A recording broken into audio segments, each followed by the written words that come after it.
Guys, welcome back to my channel Chaitali and Rahul lifestyle ভিডিওতে তোমাদের সবাইকে আমার ভালোবাসা জানাচ্ছি।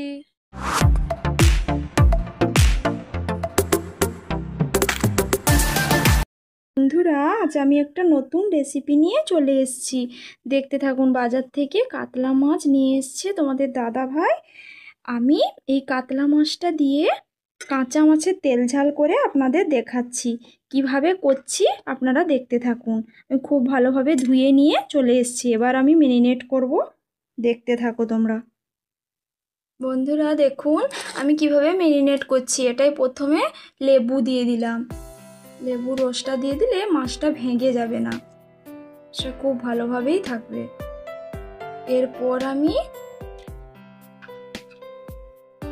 রসুন পেস্টটা দিয়ে দিলাম এর মধ্যে, তারপরে আদাটাও দিয়ে দিলাম।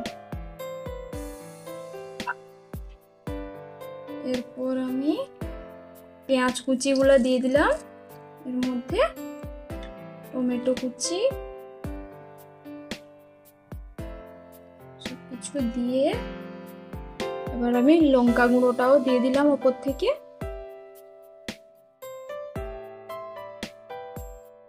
বন্ধুরা লবণ দিয়ে দিলাম পরিমাণ মতো, একটু দিয়ে দিই। তারপর হলুদটা দিয়ে দিলাম।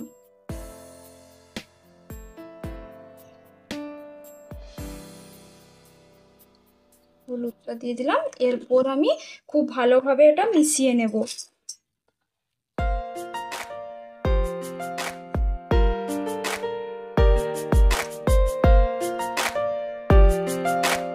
ভালোভাবে এটা মিশিয়ে 10 মিনিট মতো এটা ঢাকিয়ে রেখে দেব।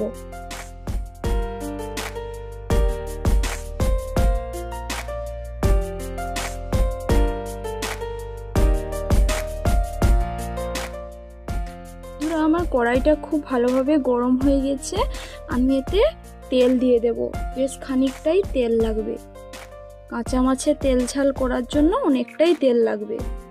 দিয়ে দিলাম। এতে দুটো তেজপাতা দিয়ে দিলাম।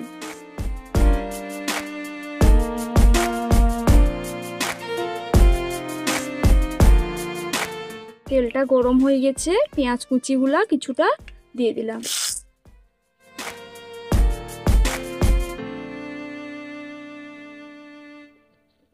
আমি খুব ভালোভাবে ভেজে নেব এখন।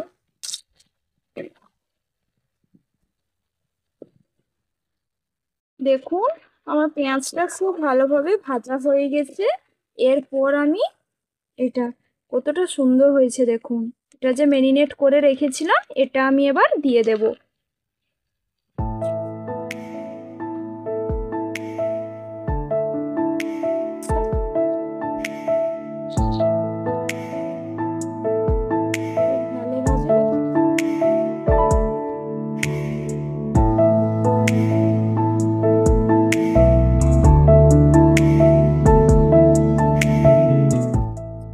বন্ধুরা এটা আমি অল্প পরিমাণে মশলার জলটাও দিয়ে দেব। এর মধ্যে দিলে খুব আস্তে আস্তে ওটা হতে থাকবে।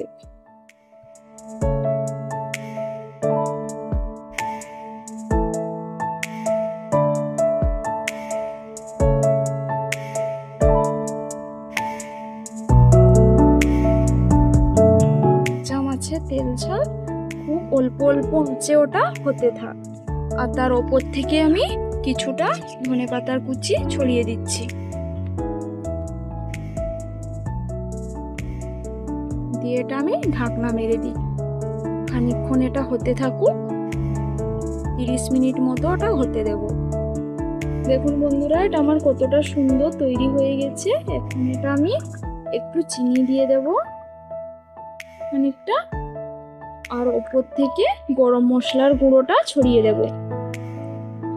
দিয়ে এটা আমি নামিয়ে নিচ্ছি। নামিয়ে নিয়ে তোমাদের আমি দেখাচ্ছি কতটা সুন্দর হয়েছে। দেখুন বন্ধুরা আমার কতটা সুন্দর একটা হয়েছে রেসিপিটা। এতটা ভালো লাগে কাঁচা মাছের এই রেসিপিটা। আপনারা অবশ্যই একবার ট্রাই করে দেখবেন বন্ধুরা।